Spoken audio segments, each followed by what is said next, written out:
Selamat datang di channel kami, jangan lupa like dan subscribe channel di bawah ini.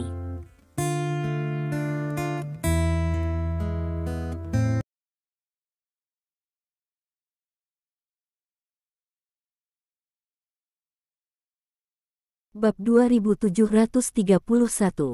Stephen benar-benar tidak menyangka Anna akan kembali dan duduk di sampingnya. Dia menilai gadis kecil itu, mau dikatakan atau tidak, tubuh Kaukasia berusia 17 atau 18 tahun pasti jauh lebih panas daripada tubuh ras kuning berusia 17 atau 18 tahun. Stephen merasa itu adalah cukup untuk melihat ke bawah pada kebanyakan gadis. "Paman, terima kasih barusan," kata Anna tiba-tiba. Terima kasih untuk apa?" Stephen bertanya dengan curiga. "Terima kasih karena tidak bertukar kursi dengan Brown," kata Anna. "Bukankah kalian berteman?" Stephen bertanya. "Itu hanya teman yang sangat biasa. Dia memintaku untuk datang ke Deat God Arena pada malam hari. Aku benar-benar tidak bisa menghindarinya dan harus datang," kata Anna. "Sangat sulit untuk melalaikan." "Apa yang begitu sulit untuk dilalaikan? Jika kamu tidak datang, kamu tidak akan datang. Bagaimana kamu bisa memaksamu untuk datang?" kata Stephen. "Hei, ada beberapa hal yang rumit di sini, aku tidak bisa memberitahumu. Sederhananya, keluarga Brown memiliki urusan bisnis dengan keluarga kami. Kami telah bekerja sama selama bertahun-tahun. Ayahku memintaku untuk memiliki hubungan yang baik dengan Brown, dan sepertinya aku juga berharap kita berdua bisa bersama. Jadi izinkan aku menghubungi Brondo. Aku sudah menolaknya beberapa kali sebelumnya, kali ini benar-benar tidak ada cara untuk menolak, jadi kita hanya bisa datang bersama," kata Anna. "Bagaimana Anda bisa mengatakannya dengan sederhana? Anda telah mengatakannya dengan jelas secara detail." Stephen tidak bisa membantu tetapi memutar matanya dan berkata, "Oh, aku khawatir kamu tidak akan mengerti." Anna berkata genit. Baiklah, aku mengerti sekarang," kata Stephen dengan cepat. "Ikutlah denganku setelah kamu selesai membaca ini nanti," kata Anna. "Sangat menyenangkan. Ini pertama kalinya kita bertemu. Saya pikir agak terburu-buru pergi dengan Anda saat pertama kali kita bertemu, dan apakah Anda tidak menyukai Paman?" Stephen bertanya dengan ekspresi aneh. Apa yang kamu bicarakan? Aku tidak akan membawamu pergi. Aku khawatir Brown akan merepotkanmu setelah membacanya sebentar. Paling aman bagimu untuk mengikutiku," Anna menjelaskan. Masalah apa yang bisa dia timbulkan pada saya? Ini adalah masyarakat yang diatur oleh hukum," kata Stephen. "Hei, kamu tidak mengerti. Keluarga Brown masih memiliki energi di pantai timur. Keluarga mereka. Hei, aku tidak bisa mengatakan itu. Ngomong-ngomong, ikut aku setelah kamu menonton Deat Ring," kata Anna dengan serius. "Apakah kamu akan bertanggung jawab kepadaku sampai akhir?" Stephen bertanya. Anna tidak bisa tidak memutar matanya, dia sedikit kesal dengan ketidakberdayaan Stephen, tetapi selain kesal, dia juga merasa bahwa paman di depannya sangat menarik. Baiklah, aku akan bertanggung jawab untukmu sampai akhir, dan melindungimu seumur hidupmu, oke, Paman?" kata Anna. "Terima kasih sayang, aku tahu kamu yang terbaik untukku," kata Stephen malu-malu. "Paman, kamu sangat tidak tahu malu." Anna tidak bisa menahan keluhan. "Terima kasih atas pujiannya. Paman tidak memiliki keterampilan, dia hanya memiliki kulit yang lebih tebal dari yang lain," kata Stephen. "Begitu ya." Petik 2. Keduanya mengobrol, dan waktu berlalu dengan cepat. Meskipun Anna membenci kulit tebal Stephen, dia merasa menarik memiliki kulit setebal itu, jadi dia banyak mengobrol dengan Stephen. Di bawah iming-iming seekor rubah tua seperti Stephen, tidak butuh waktu lama bagi Anna untuk memberitahu Stephen tentang pengukurannya. Apa yang tidak diharapkan Stephen adalah bahwa Anna ini baru berusia 16 tahun. Dunia adalah pelajaran, Stephen selalu berpikir bahwa Anna harus berusia 17 atau 18 tahun.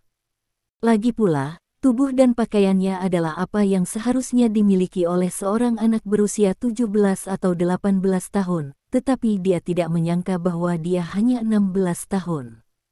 Meskipun hanya ada perbedaan 1 atau 2 tahun antara usia 16 tahun dan usia 17 atau 18 tahun, perbedaannya masih sangat besar.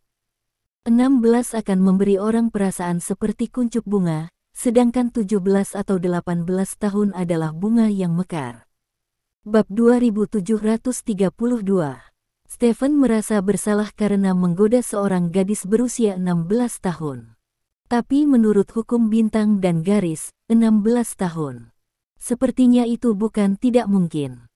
Namun, bahkan jika mereka berdua bisa melakukannya, orang tua Ana pasti tidak akan melakukannya. Bagaimanapun, orang tua Ana adalah tokoh penting di dunia bawah tanah di pantai timur. Ini semua informasi yang digali Stephen dari Ana. Ana dan keluarga Brown barusan sama-sama gangster, dan keluarga Ana jauh lebih kuat daripada Brown. Kedua patriark itu sepertinya berniat untuk menyatukan kedua anak muda itu. Ana akan melakukannya. Saksikan pertempuran Death Ring dengan Brown. Diperkirakan Brown akan menunggunya di luar gedung setelah beberapa saat, jadi tidak heran jika Ana membiarkannya pergi bersamanya. Memikirkan hal ini, Stephen merasa bahwa gadis kecil Ana masih bisa bergaul.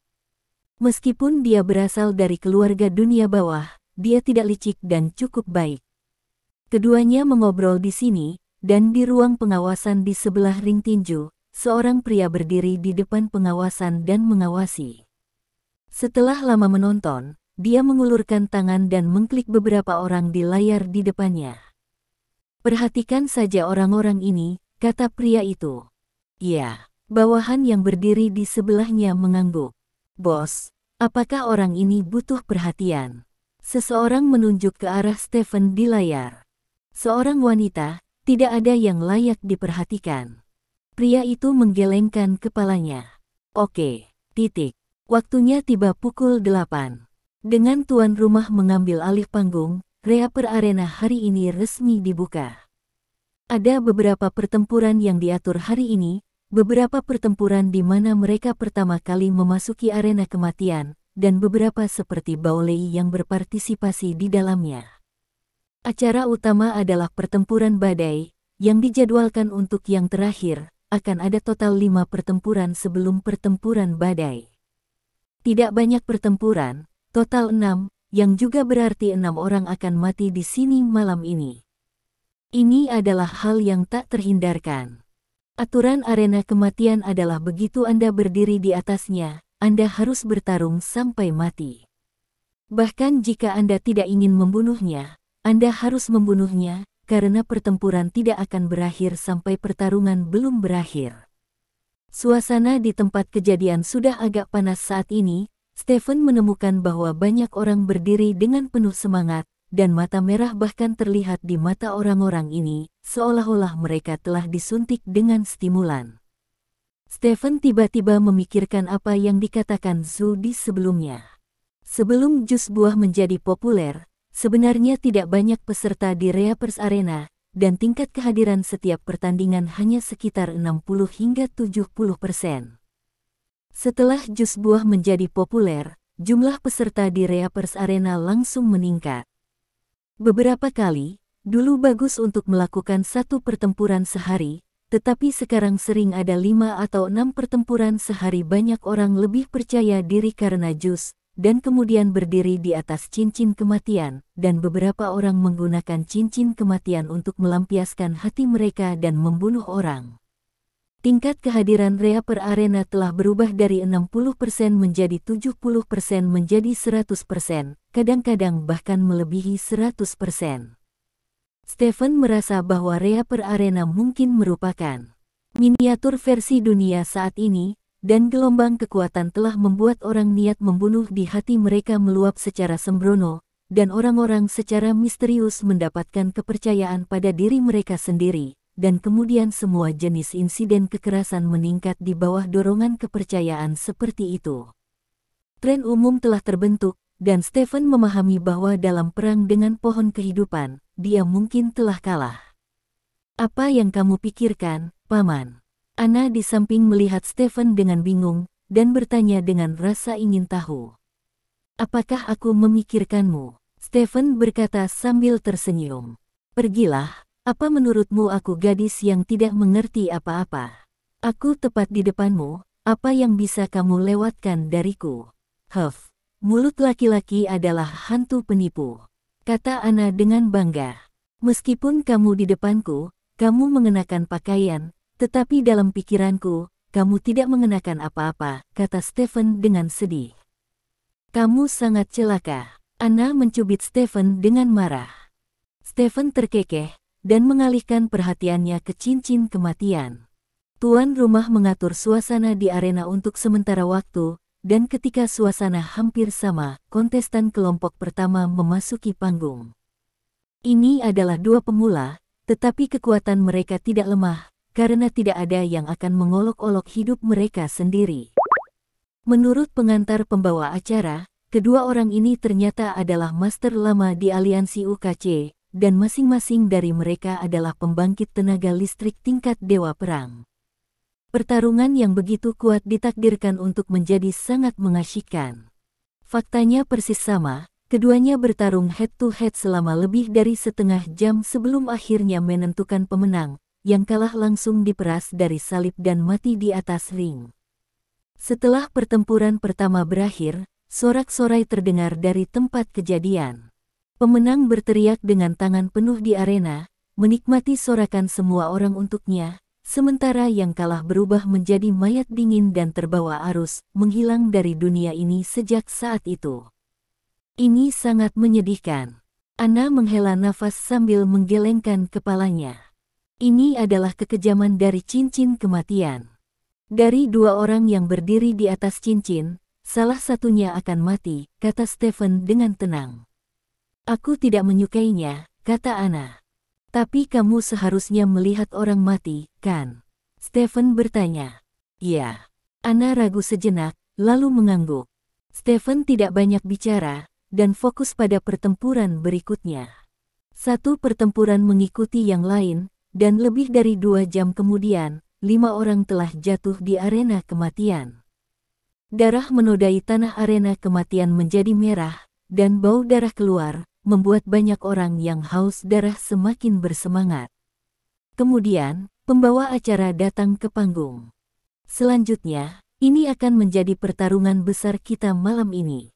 Mari kita sambut para pemain kita ke lapangan dengan tepuk tangan yang meriah. Yang pertama bermain adalah Zenita dari Montagne. Tuan Zenita kita sangat kuat, dan dia berhasil membunuh lawannya di hanya 3 menit dalam pertempuran pertamanya. Petik 2. Mengikuti suara pembawa acara, seorang pria melompat ke ring kematian. Akhirnya, mari kita sambut pendatang baru kelas berat yang diluncurkan oleh keluarga Bellamy. Namanya Thunder. Meskipun kita hanya bertemu sekali, dia meninggalkan kesan mendalam pada kita semua. Mari kita rayakan bersama. Sebut nama Thunder. Guntur, Guntur. Penonton di tempat kejadian mulai meneriakkan Guntur serempak. Setelah itu, seorang pria keluar dari lorong samping dan berjalan ke arena kematian. Melihat orang ini, perhatian Stefan benar-benar terkonsentrasi. Bab 2733. Orang bernama Guntur ini tampaknya sangat kuat, dia seharusnya bisa mengalahkan lawannya. Anna berbisik kepada Stefan. Mengapa kamu mengatakan itu? Stefan bertanya. Ada banyak orang yang berpartisipasi dalam cincin kematian, tetapi sangat sedikit yang dapat berpartisipasi dalam cincin kematian sebagai anggota baru keluarga Bellamy. Dan setiap orang yang diperkenalkan oleh keluarga Bellamy untuk berpartisipasi dalam cincin kematian dapat paling tidak menang lebih dari 5 ronde. Kemenangan. 2 di antaranya mendapat gelar Dewa Kematian, kata Anna. Kamu tahu banyak tentang cincin kematian, kata Stefan. Brown memberitahuku. Aku sebenarnya tidak tertarik. Gadis-gadis, bagaimana kamu bisa suka berkelahi dan membunuh? Anna mengangkat bahu dan berkata. Stefan tersenyum, tidak mengatakan apa-apa, dan terus menatap kedua orang di ring kematian dengan serius. Kudengar kamu adalah pendatang baru yang diperkenalkan oleh keluarga Bellamy. Zenitha, lawan Thunder, menatap Thunder dengan niat membunuh. Thunder tidak berbicara, tetapi menatap Zenitha dengan dingin dengan mata tanpa emosi itu. Saya pernah menemukan keluarga Bellamy dan ingin menjadi pendatang baru di keluarga mereka, tetapi mereka mengatakan kepada saya bahwa saya tidak memenuhi syarat, dan Anda, orang yang bahkan tidak berani menunjukkan wajah Anda, menjadi Bellamy dengan begitu mudah. Orang-orang keluarga, saya sangat tidak senang. Hari ini saya akan menggunakan kepalan tangan saya untuk menghancurkan tulang tubuh Anda satu persatu. Biarkan semua orang melihat, keluarga Bellamy juga memiliki kesalahan, lanjut Zenitha. Thunderbolt masih tidak berbicara, hanya berdiri di sana dengan tenang. Melihat kata-katanya tidak bisa membuat marah musuh, Zenitha sedikit marah, tinjunya saling bertabrakan dengan kuat, lalu terdengar geraman rendah dari mulutnya. Dengan perintah wasit, pertarungan pun dimulai. Zenitha bergegas ke badai terlebih dahulu.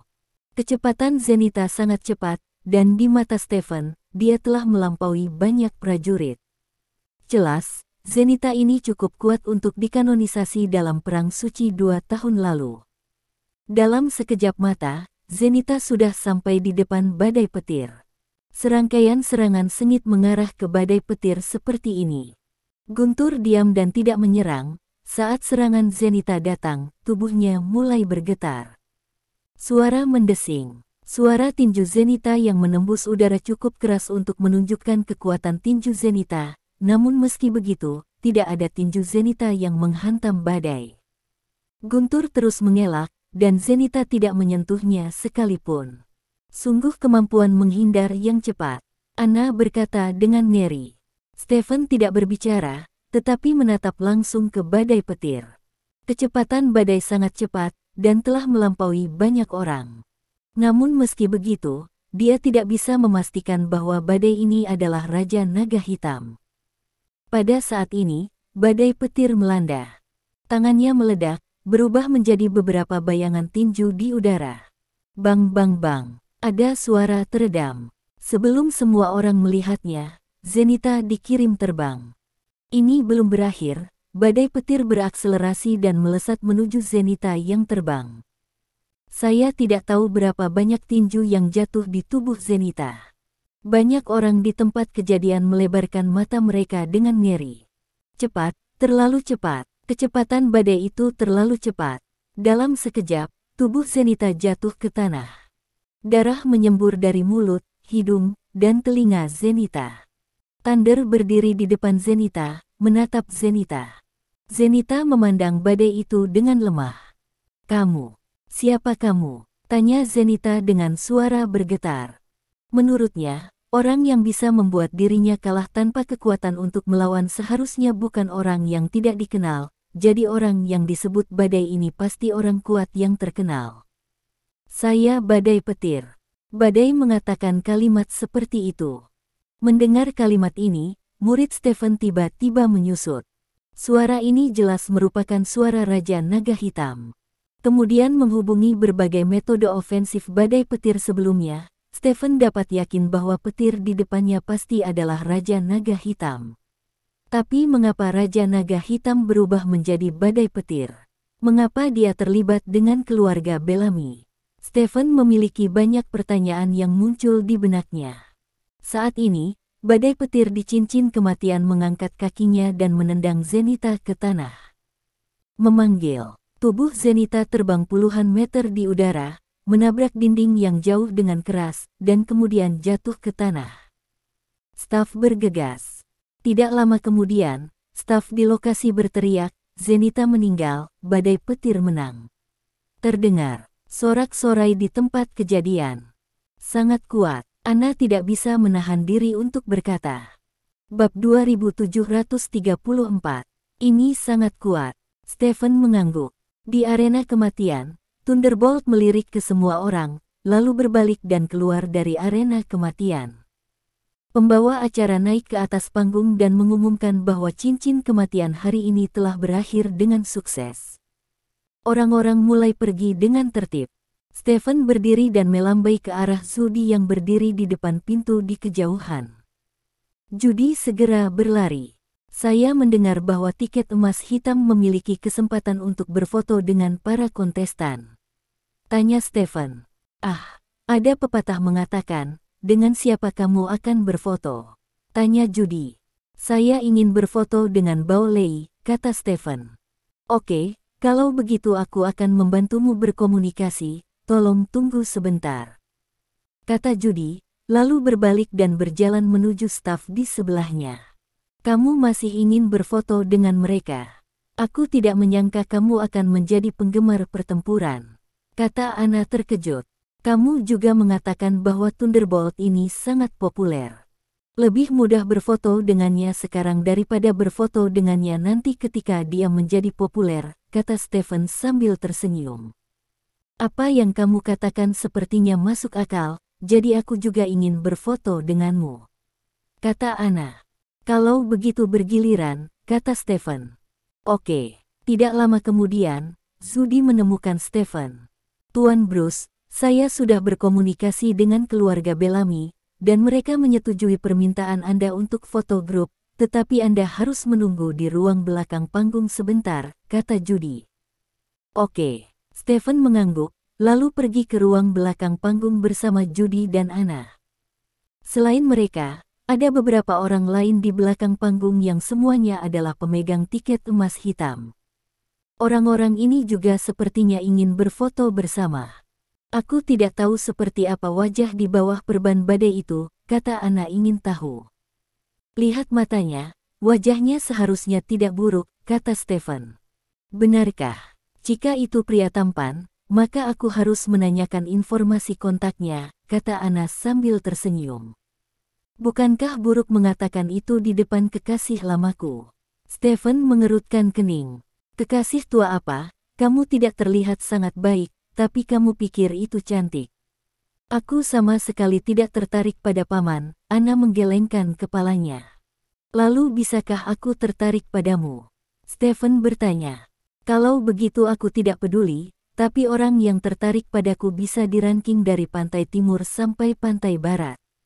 Kamu tidak bisa berperingkat tinggi, kata Anna dengan bangga. Lalu bisakah aku masuk? Masuk saja, kata Stephen. Itu tergantung pada penampilanmu, Huff. Anna masih mendengus dengan angkuh, jelas mengabaikan arti sebenarnya dari kata seru Stephen. Stephen tersenyum dan tidak berkata apa-apa lagi. Saat ini, beberapa orang masuk dari pintu di sebelahnya. Yang pertama adalah Thunderbolt. Melihat Guntur datang, banyak orang berdiri. Tuan Thunder, saya sangat menyukai permainan Anda. Petik 2. Tuan Thunder, senang berfoto dengan Anda. Petik 2. Semua orang berkata satu demi satu. Thunderbolt tidak berbicara, tetapi seorang pria paruh baya di belakang Thunderbolt berbicara. Semuanya, waktu Thunderbolt sangat terbatas, jadi ambil foto grup sesegera mungkin, dan jangan terlalu banyak menyita waktu Tuan Thunderbolt, kata pria paruh baya itu. Ya, mengerti. Semua orang berkata sambil berjalan menuju Bao Lei, lalu berfoto dengan Bao Lei. Setelah orang-orang ini berfoto bersama, Stephen berjalan ke sisi Bao Lei. Thunderbolt masih sama seperti sebelumnya, dengan tangan bersilang dan ekspresi acuh tak acuh. Stephen berdiri di samping Bao Lei, dan melipat tangannya di depan dada menirukan contoh. Pada saat ini, suara nyaring tiba-tiba datang dari luar ruang tunggu. Saya ingin berfoto dengan Tuan Guntur, tolong beri saya kesempatan, saya sangat menyukai Tuan Guntur. Petik 2. Mendengar suara ini, perhatian semua orang tiba-tiba beralih ke pintu. Di luar pintu, saya melihat seorang pria berjuang untuk masuk, tetapi petugas keamanan di pintu dengan tegas memblokirnya dari pintu. Ketika perhatian semua orang dialihkan ke pintu, Stephen berkata dengan suara rendah, "Hei tua, apakah ini kamu?" Badai petir yang berdiri di sebelah Stephen tertegun sejenak, dan menatap Stephen dengan curiga. "Bagaimana kamu menjadi seperti ini? Mengapa kamu mengganti namamu?" Stephen terus bertanya. "Apa yang kamu Bicarakan. Thunderbolt bertanya. Petik 2 tanda tanya petik 2. Balasan Thunderbolt membuat Stephen sedikit bingung, apakah dia salah mengenali orang. Tapi suara dan gaya bertarung orang ini persis sama dengan Raja Naga Hitam, jadi tidak mungkin dia salah mengira. Melihat orang di pintu telah diusir, dan perhatian semua orang harus kembali ke sisi ini, Stephen berkata dengan suara rendah, "Saya tinggal di 808 Hotel Hongki, datang dan temukan saya." Setelah berbicara, Stephen tersenyum dan berfoto di depannya orang yang mengambil foto itu. Berkata, "Bisakah Anda mengambil gambar? Sudah berapa lama?" Pada saat yang sama, perhatian orang lain kembali ke Stephen. Dengan sekali klik, foto Stephen dan Bao Lei diambil begitu saja. Setelahnya, Ana pun berfoto bersama Bao Lei. Setelah foto grup selesai, semua orang meninggalkan ruang tunggu. "Jangan berlarian setelah kamu keluar sebentar," Ana memperingatkan. "Oke, begitu." Stephen mengangguk. "Ngomong-ngomong, apa yang baru saja kamu gumamkan pada Thunder?" Ana tiba-tiba bertanya. "Hah?" Stephen mengangkat alisnya dan bertanya, "Apa yang kamu lihat?" Petik 2. "Aku melihatmu berbicara dengan Bao Lei, tapi aku tidak mendengar apa yang kamu katakan," kata Ana. "Apakah kamu ingin tahu?" Stephen bertanya. "Pikirkan tentang itu." Ana mengangguk berulang kali. "Aku bertanya padanya bagaimana penampilanmu dan apakah itu sepadan, dan dia bilang itu sepadan," kata Stephen dengan serius. "Paman, kamu sangat celaka," kata Ana dengan ekspresi jijik. Bab 2735. Meskipun dia memarahi Stephen karena cabul, Ana tetap mengirim Stephen ke pintu dengan sangat patuh. Begitu dia keluar dari gedung, Stephen benar-benar melihat Brown dari sebelumnya. Brown ditemani oleh sekelompok orang yang sepertinya tahu bahwa pengunjung itu tidak baik. Melihat Stephen berjalan keluar gedung bersama Ana, Brown menunjukkan keterkejutan di wajahnya, dan kemudian Brown memimpin orang-orang menuju Stephen dengan agresif. "Ana, kenapa kamu berjalan dengan orang ini?" Brown bertanya dengan marah. "Tuan Bruce dan saya telah berteman." "Brown, apa yang kamu lakukan di sini dengan begitu banyak orang?" Ana bertanya dengan cemberut. "Ana, apakah kamu lupa kalau aku mengajakmu kencan hari ini? Bagaimana kamu bisa berteman dengan orang ini? Orang ini tidak memberiku muka. Sebagai anggota keluarga Beach, aku harus membuatnya membayar harganya." Coklat dia mengertakkan gigi dan berkata, "Dengan siapa saya berteman, sepertinya tidak memerlukan persetujuan Anda, bukan? Adapun fakta bahwa Anda ingin dia membayar harganya, Anda harus tahu bahwa keluarga kami memiliki tradisi bahwa kami akan memberikan segalanya untuk kami. Teman. Karena Bruce dia sudah menjadi temanku, jadi aku tidak bisa melihatmu berurusan dengannya," kata Ana serius. Brown sangat terkejut dengan perkataan Ana, dia melirik Stephen, dan benar-benar tidak mengerti bagaimana pria ini menipu Ana, sehingga Ana mengambil inisiatif untuk berdiri untuk melindunginya. "Ana, kedua keluarga kita selalu berteman, dan ayahmu juga berharap kita berdua bisa lebih dekat. Ini hal yang baik untuk kedua keluarga.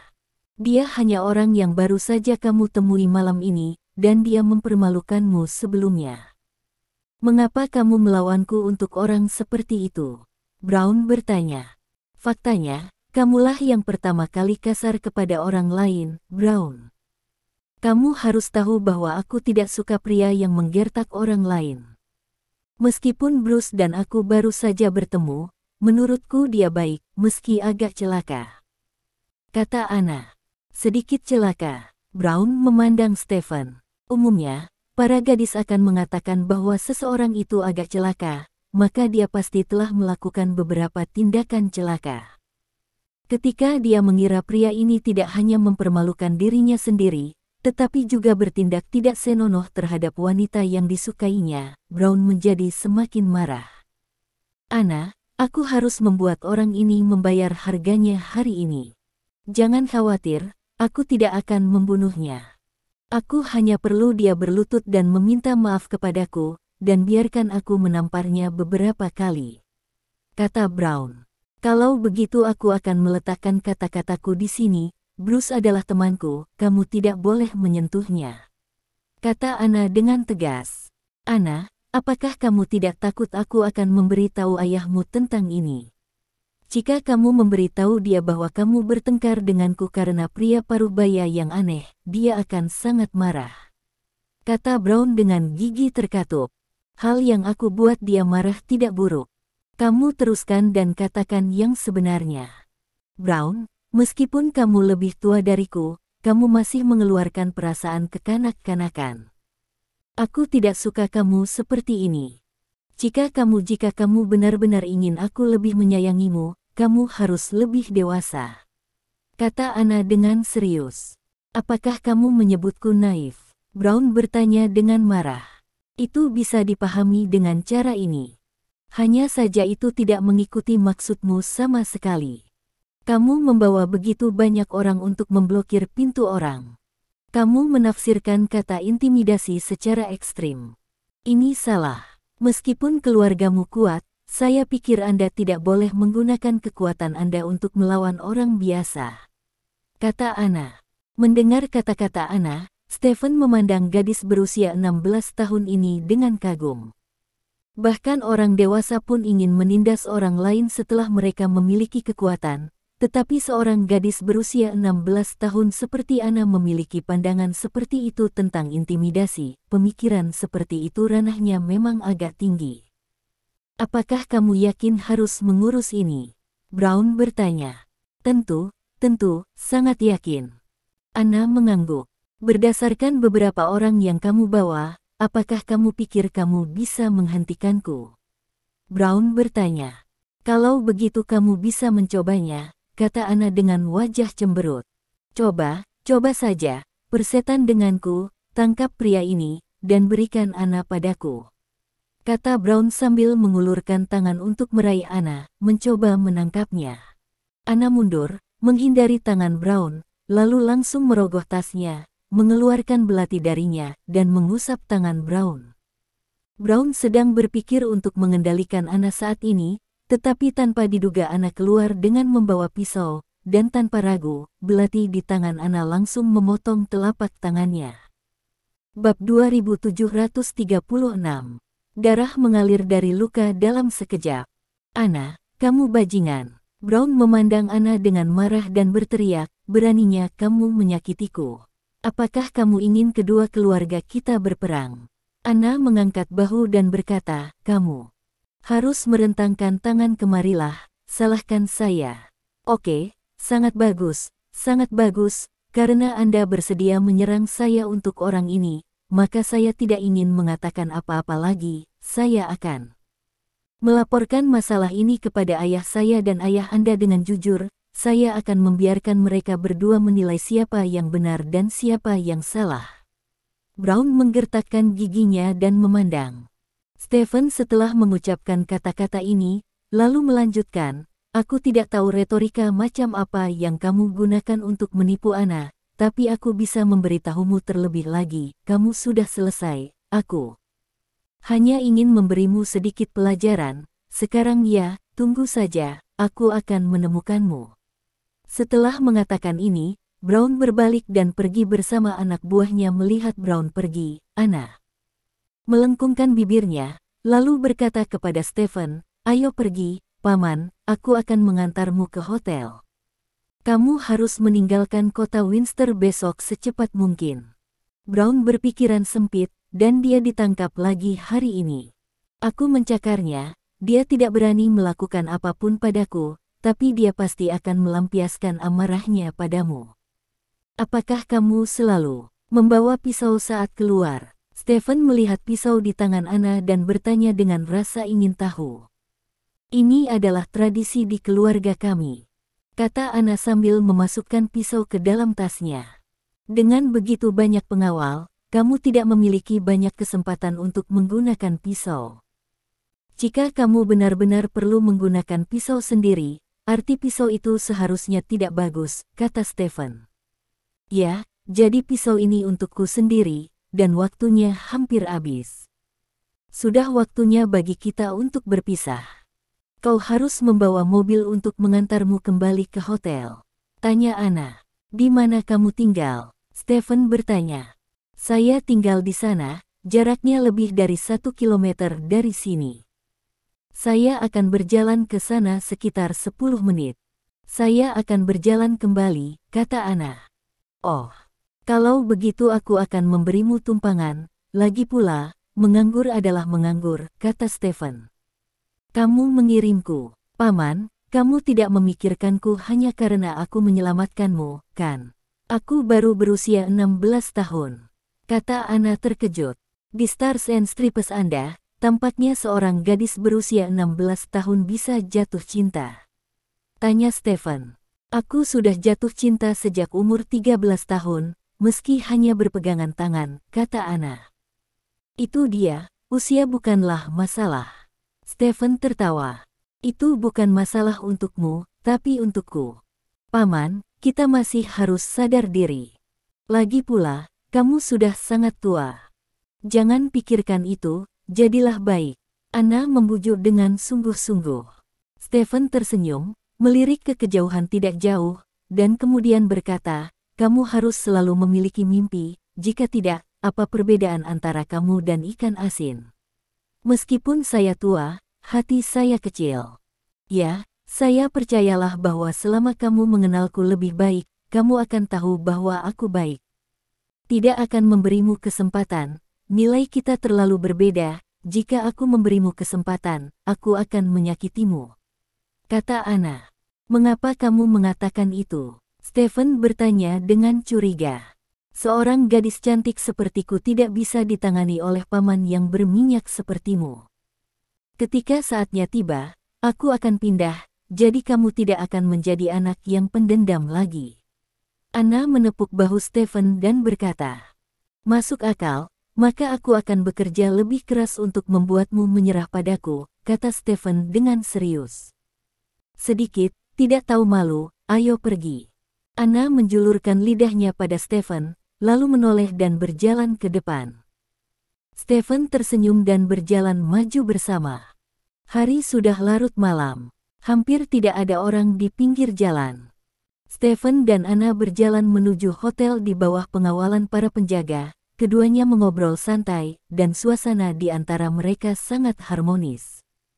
Stephen dapat melihat bahwa Anna sebenarnya cukup naif, dan ingin melakukan apapun yang dia ingin lakukan, misalnya, dia menghadapi Brown sekarang untuk dirinya sendiri.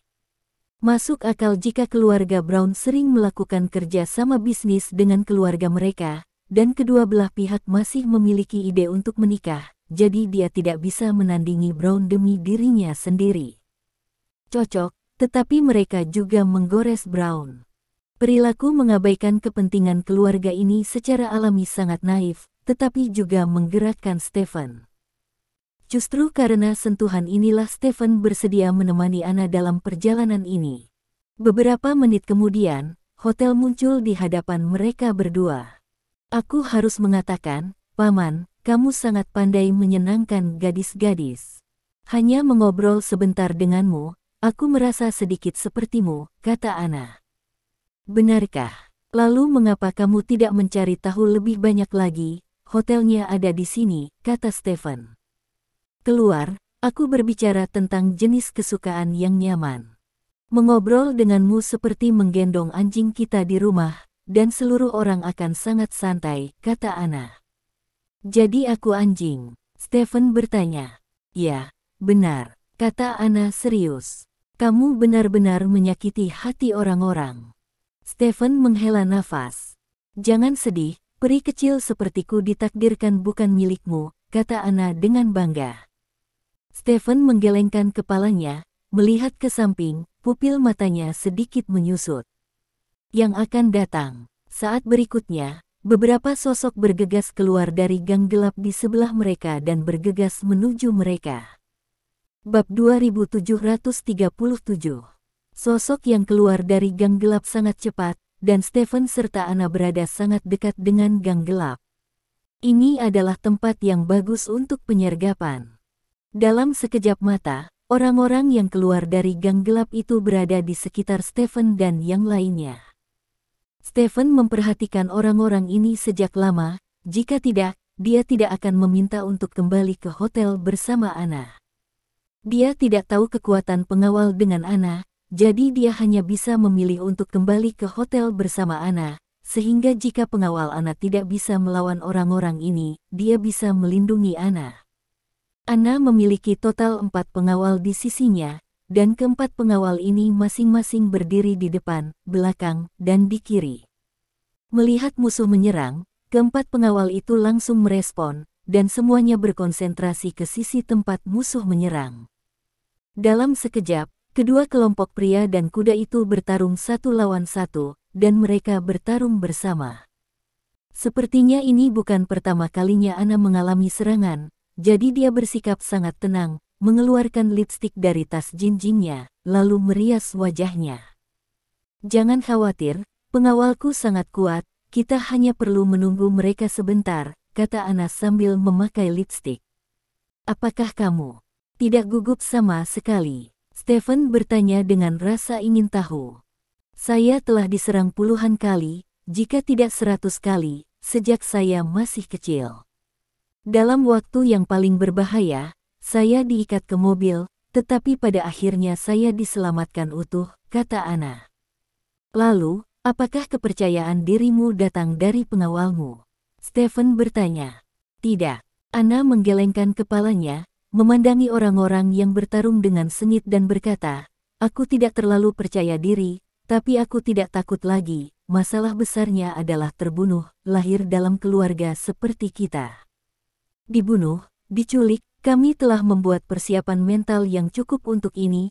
Jika pengawal saya tidak dapat mengalahkan mereka dalam beberapa saat, Anda dapat melarikan diri. Bisakah saya lari sekarang? Tanya Stephen.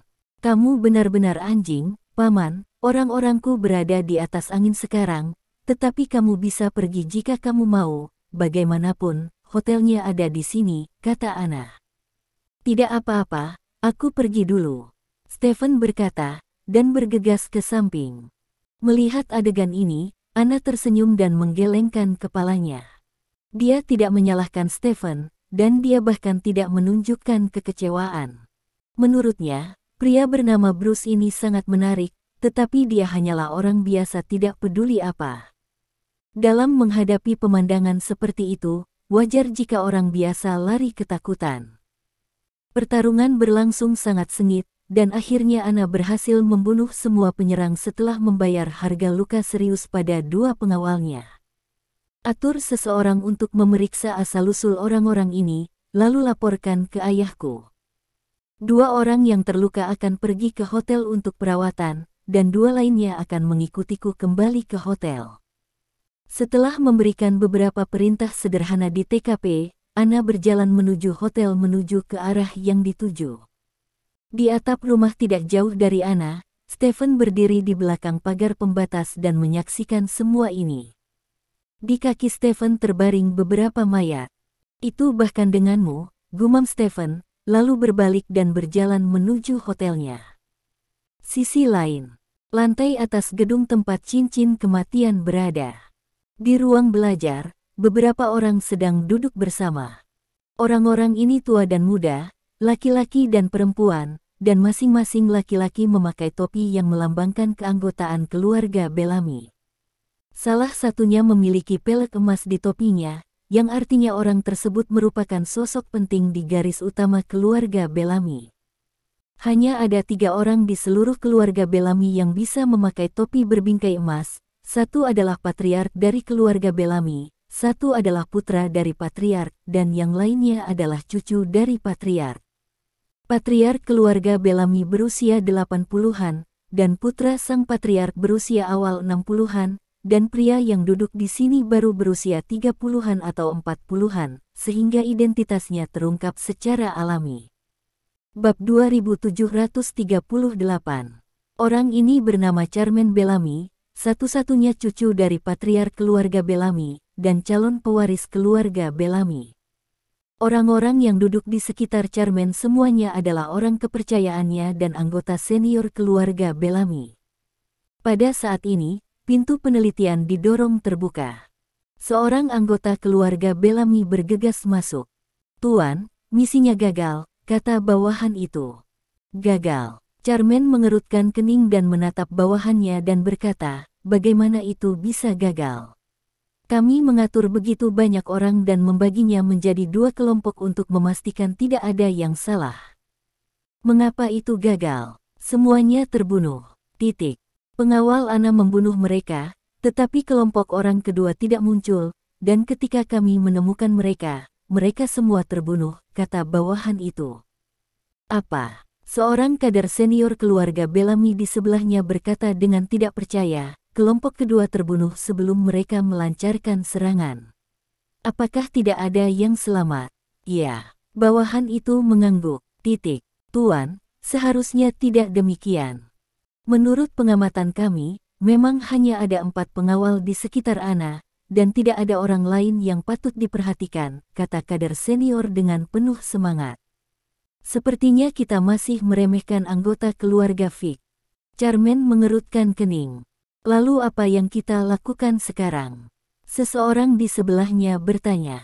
Charmaine berpikir sejenak, lalu berkata, "Mari kita tempatkan orang-orang di keluarga Vic untuk menemukan cara untuk melihat apakah kita dapat membujuk Kevin untuk datang ke kota Winster.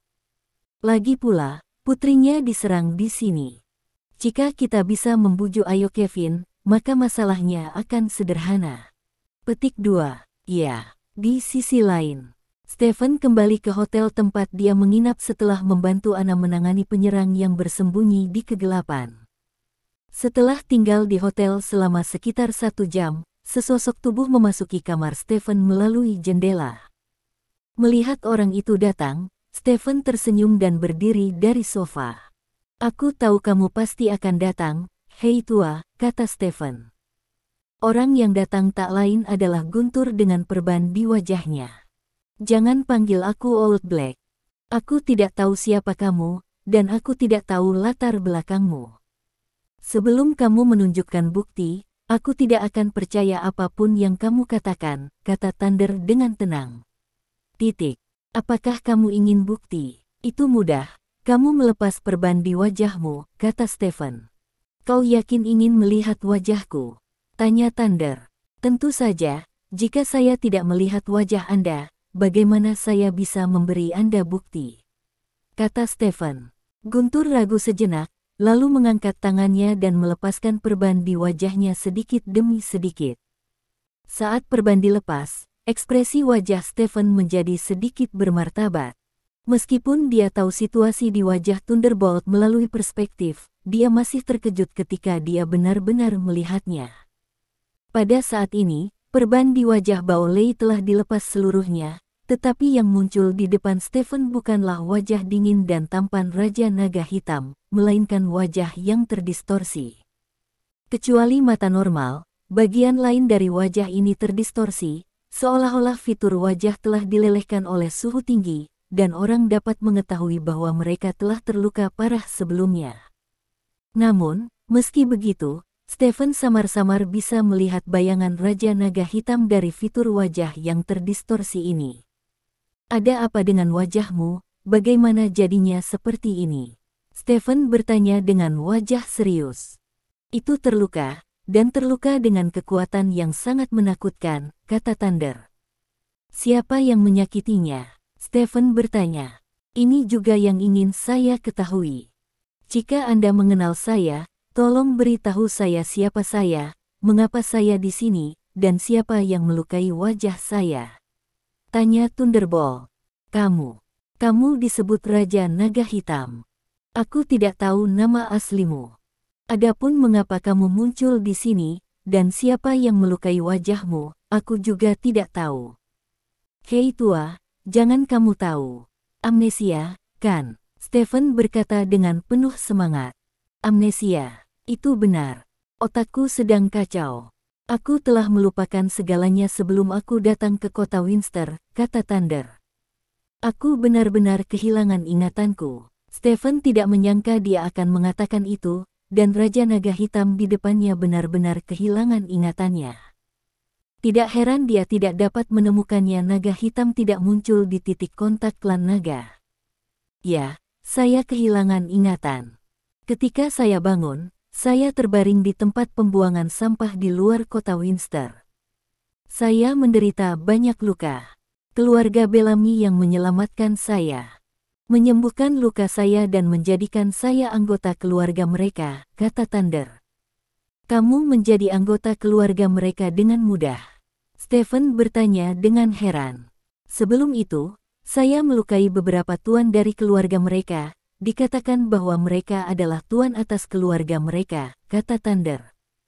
Jadi begitu, apakah mereka tahu kamu kehilangan ingatanmu? Stephen bertanya. Aku tahu, dan mereka bersedia membantuku menemukan masa laluku. Satu-satunya persyaratan adalah aku berpartisipasi dalam cincin kematian sebagai badai petir, kata badai petir. Lalu mengapa mereka tidak membiarkanmu memperbaiki wajahmu? Tanya Stephen. Itu membutuhkan banyak uang. Saya bisa mendapatkan bonus untuk berpartisipasi dalam cincin kematian. Setelah mengumpulkan sejumlah bonus, saya bisa memperbaiki wajah saya sendiri, kata Thunder. Itu hanya memperbaiki wajah. Tidak ada biaya sama sekali. Berapa banyak uang yang bisa kamu dapatkan dari melawan cincin kematian? Tanya Stephen. $200.000, ini awalnya. Mereka akan memberi lebih banyak nanti, kata Thunder. Kemudian mereka memberitahu Anda berapa biaya untuk memperbaiki wajah Anda. Stephen bertanya. Mereka mengatakan bahwa tampaknya dibutuhkan lebih dari $100 juta AS. Saya tidak tahu jumlah pastinya, tetapi mereka mengatakan kepada saya bahwa selama saya menjadi dewa kematian, maka saya dapat menyimpan cukup uang, kata Thunder. Omong kosong, bahkan jika teknologi perbaikan biologis paling mutakhir di dunia dapat memperbaiki wajah Anda untuk Anda, itu tidak akan menelan biaya beberapa juta dolar. Bagaimana mungkin biayanya lebih dari $100 juta? Mereka berbohong kepada Anda, kata Stephen dengan penuh semangat. Aku tidak ingin kamu mengatakan itu tentang penyelamatku, kata Thunder dengan ekspresi muram. Mereka hanya berbohong padamu. Mereka memperlakukanmu sebagai preman bebas, tahukah kamu? Kamu adalah Raja Naga Hitam, Raja Naga dari klan Naga Kerajaan Naga. Tim ekspedisi menuju ke pangkalan Colorado untuk berpartisipasi dalam eksplorasi metaverse, tetapi pangkalan diserang. Tim ekspedisi hampir musnah, tetapi Anda lolos karena keberuntungan.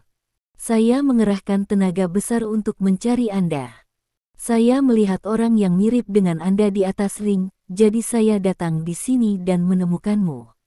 Saya juga membawa foto Anda dan beberapa materi video. Jika Anda tidak mempercayai saya, Anda dapat menontonnya sendiri. Stephen berkata kemudian, dia menyalakan komputer di sebelahnya. Ada bug kemarin. Stephen bisa langsung melihat wajah Raja Naga Hitam melalui perspektif. Bab 2739. Komputer Stephen telah menyiapkan informasi yang relevan tentang Raja Naga Hitam. Materi ini termasuk foto Raja Naga Hitam dan video Raja Naga Hitam, dan semuanya dalam definisi tinggi.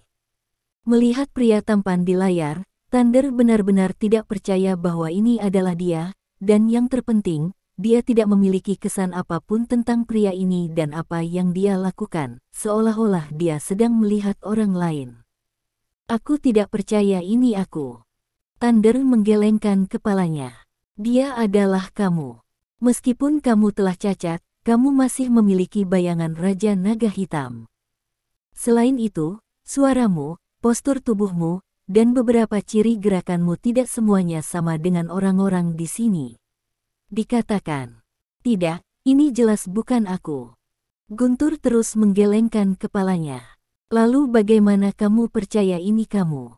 Stephen bertanya dengan marah. Kecuali aku benar-benar terlihat seperti ini setelah aku mendapatkan kembali penampilanku, kalau tidak aku tidak akan percaya apa yang kamu katakan. Kata Thunder. Tidak apa-apa bagimu untuk kehilangan ingatanmu, kamu telah mempertahankan sifat keras kepalamu. Stephen berkata dengan marah. Maaf, saya terluka parah sebelumnya, dan saya kehilangan ingatan. Dapat dilihat bahwa musuh saya harus sangat kuat. Saya tidak akan mempercayai siapapun tanpa kepastian 100%, karena saya tidak ingin menempatkan diri saya di dalamnya. Bahaya lagi. Guntur menggelengkan kepalanya. Maksudmu, kamu tidak bisa mempercayaiku? Stephen bertanya. Ya, aku bahkan tidak punya cara untuk menentukan apakah kamu musuh atau teman, kata Thunder. Ini sangat sederhana, kata Stephen. Sederhana? Seberapa sederhana? Tanya Thunderstorm. Ayo, serang aku. Stephen mengaitkan jarinya ke Bao Lei. Menyerangmu. Meskipun aku terluka sekarang, instingku masih memungkinkanku untuk mempertahankan daya juang yang sangat kuat. Keluarga Bellamy bahkan mengatakan bahwa aku mungkin menjadi prajurit paling kuat di keluarga mereka dalam beberapa dekade terakhir. Jika aku menyerang, kata-katamu sangat kemungkinan besar akan menyakitimu, kata Thunder. Kamu memang kuat, tapi aku lebih kuat darimu, dan jauh lebih kuat darimu, kata Stephen dengan serius. Guntur mencibir, dan berkata, aku tidak tahu dari mana kamu mendapatkan kepercayaan dirimu, tetapi karena kamu bersikeras agar aku melakukan sesuatu untukmu, maka aku akan membiarkanmu mengalami apa itu keputusasaan. Satu kaki maju sedikit setengah langkah. Titik. Kecepatanku sangat cepat, aku akan menyerang dari sisi kirimu, kamu bisa bersiap terlebih dahulu untuk menghadapinya, kata Thunder. Baiklah, ayolah, kata Stephen. Saat suara Stephen jatuh, setengah kaki Thunderbolt yang menonjol ke depan tiba-tiba memberikan kekuatan. Dalam sekejap mata, badai telah tiba di sisi kiri Stephen, dan kemudian pukulan yang cepat, akurat, dan kejam mengarah ke tulang rusuk Stephen. Melihat pukulan itu hendak mendarat di tulang rusuk Stephen, Stephen mengangkat tangannya dan menekan. Thunderbolt sama sekali tidak melihat gerakan Stephen dengan jelas, jadi dia harus menghentikan tangannya, karena tangan Stephen sudah meraih pergelangan tangannya. Kekuatan yang kuat membuat tangan Bao Lei tidak mungkin menembus 1 inci pun. Thunderbolt terkejut, dan tangan lainnya dengan cepat membanting Stephen tanpa penjelasan apapun. Kecepatan Thunderbolt sangat cepat, meski hanya satu tangan yang menyerang, namun tangan ini masih berubah menjadi beberapa bayangan tinju. Namun meski begitu, tinju Thunder masih belum bisa mengenai Stephen. Tangan lain Stephen juga bergerak cepat mengikuti tinju Thunderbolt, dan setiap pukulan Thunderbolt mengenai tangan Stephen. Sejujurnya, jika kamu dalam kondisi sempurna, aku mungkin tidak bisa menangkap tinjumu, tapi sekarang kamu terluka dan kehilangan ingatanmu. Jauh sekali, kata Stephen sambil memblokir serangan badai. Thunder menghentikan tangannya dan menatap Stephen dengan kaget. Setelah orang-orang dari keluarga Bellamy mengatakan bahwa dia memiliki kekuatan tempur yang melampaui semua pahlawan, dia pernah berpikir bahwa dia seharusnya sudah menjadi yang terkuat di dunia, tetapi sekarang, ketika dia menghadapi Stephen, dia menemukan bahwa dia salah. Dan sangat salah. Pria di depannya jauh lebih kuat dari dirinya sendiri. Stephen memandang Bao Lei, dan tangan yang memegang Bao Lei bergetar hebat. Kekuatan mengerikan berpindah dari tangan Stephen ke tangan Thunderbolt, dan kemudian memasuki tubuh Thunderbolt. Tubuh Thunder mundur tak terkendali, sampai ke dinding, dan tubuhnya berhenti setelah seluruh punggungnya membentur dinding. Kenapa? Bagaimana mungkin, kamu? Bagaimana kamu bisa begitu kuat? Siapa kamu? Badai bertanya dengan ngeri. Aku temanmu. Jika aku adalah musuhmu dan aku ingin membunuhmu, kamu tidak akan dapat melarikan diri dari sini hari ini, kata Stephen. Mendengar kata-kata Stephen, Bao Lei menunjukkan ekspresi serius di wajahnya. Bab 2740. Setelah amnesia, Thunderbolt masih sangat waspada, karena dia menyadari bahwa dia mungkin memiliki musuh yang bersembunyi di kegelapan. Jadi setelah Stephen menemukannya, meskipun dia merasa di dalam hatinya bahwa orang bernama Raja Naga Hitam itu mungkin dia, tapi dia masih memilih untuk tidak mempercayai Stephen, untuk mencegah pihak lain berkomplot melawannya. Namun, sekarang lawan telah menunjukkan kekuatannya sendiri. Raja Naga Hitam mengerti bahwa orang di depannya harus dapat dipercaya, karena jika lawan berkomplot melawannya, tidak perlu mengarang kebohongan ini. Dia pasti bisa membunuhnya dengan mudah. Mati di sini. Dengan pemikiran ini, Thunderbolt sudah mempercayai kata-kata Stephen hingga 89%. Apakah aku benar-benar Raja Naga Hitam? Badai bertanya. Jika kamu tidak percaya padaku, aku bisa membawamu keluar dari kota Winster sekarang untuk merawat wajahmu, kata Stephen. Apakah kamu yakin bisa memperbaiki wajahku untukku? Thunder bertanya dengan heran. Tentu saja, dengan bioteknologi saat ini, operasi dapat dilakukan sebelum fajar.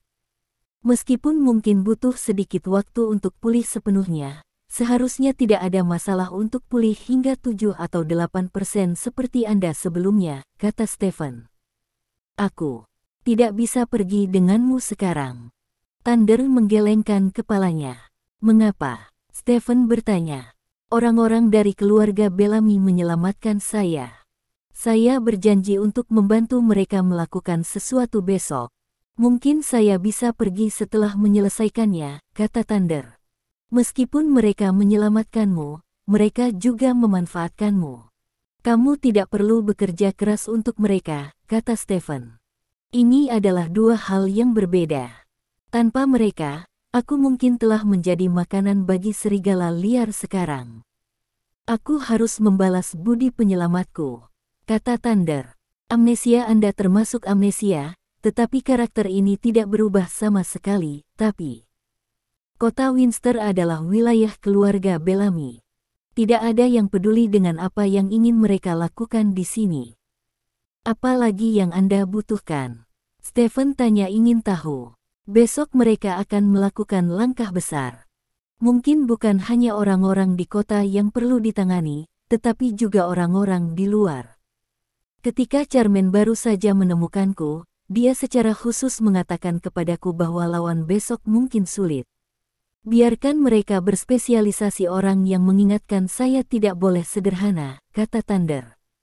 Oh, Stephen mengangkat alisnya, lalu bertanya, Charmaine adalah cucu dari kepala keluarga Bellamy, kan? Petik 2. Ya, Bao Lei mengangguk. Apakah mereka memberitahumu siapa targetnya besok? Stephen bertanya. Saya tidak bertanya, dan saya tidak mengatakan apa-apa. Itu akan selalu menjadi tulang yang keras, kata Thunder. Oh, tidak apa-apa. Jika ada hal lain yang harus dilakukan, kita akan membicarakannya besok setelah Anda selesai, Stephen mengangguk. Ngomong-ngomong, siapa namamu? Aku menyebutkan nama asliku, kata Badai. Nama saya Stephen, kata Stephen.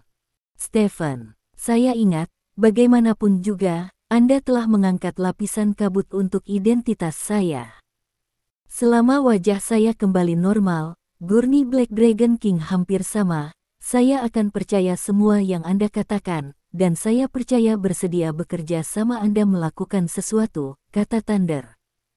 Oke, ngomong-ngomong, sebaiknya hanya kita berdua yang tahu tentang masalah ini, kamu harus mengerti maksudku, kata Stephen. Aku mengerti. Aku pergi dulu. Setelah Bao Lei selesai berbicara, dia berbalik dan pergi. Melihat sosok Thunder pergi, Stephen mengerutkan kening. Saat ini, dia tidak memikirkan apakah badai itu adalah urusan Raja Naga Hitam, tetapi sedang memikirkan urusan keluarga Bellamy. Masuk akal bahwa apapun yang dilakukan keluarga Bellamy tidak ada hubungannya dengan dia, selama itu tidak memengaruhi rencananya. Tetapi ketika Thunder menjelaskan bahwa keluarga Bellamy akan mengambil tindakan besok, dia memikirkan apa yang terjadi lebih dari 1 jam yang lalu. Saat itu, Anna diserang oleh seseorang, dan mereka yang menyerangnya terbagi menjadi 2 gelombang, 1 gelombang terbuka dan 1 gelombang gelap. Meski kedua kelompok orang ini sudah tersingkir, kekuatan mereka masih sangat kuat. Menurut logika normal, kota Winster berada di bawah kendali keluarga Bellamy, dan siapapun yang melakukan sesuatu di sini akan dianggap sebagai tindakan permusuhan terhadap keluarga Bellamy. Jika Sturt Town bergerak, itu artinya mereka tidak takut pada keluarga Bellamy sama sekali, atau mereka mungkin telah memperoleh persetujuan diam-diam dari keluarga Bellamy. Stephen mengingat pertempuran sebelumnya, yang sengit dan berlangsung lama, ada juga hampir 10 menit. Tidak ada seorang pun dari keluarga Bellamy yang muncul di tempat kejadian, yang agak aneh. Dan keluarga Bellamy akan melakukan sesuatu keesokan harinya setelah kejadian ini, dan mereka perlu menggunakan orang yang kuat seperti Thunderbolt. Lalu, apakah hal yang akan dilakukan keluarga Bellamy besok akan terjadi malam ini? Atau, mungkinkah itu terkait dengan Anna? Sejauh menyangkut Stephen, Anna dan dia sebenarnya sudah menetap. Tapi sesuatu seperti persahabatan tidak bisa dihitung dengan begitu jelas. Misalnya, jika seseorang menyelamatkan Anda menyelamatkan orang lain, dan ketika dia dalam bahaya lagi, apakah Anda akan berhenti menyelamatkan orang lain karena Anda telah menyelamatkan orang tersebut? Stephen berpikir sejenak, lalu mengangkat ponselnya dan menelepon. Bantu aku memeriksa keluarga Vic di pantai timur Stars and Stripes. Petik 2. Terima kasih. Sampai jumpa di bab selanjutnya.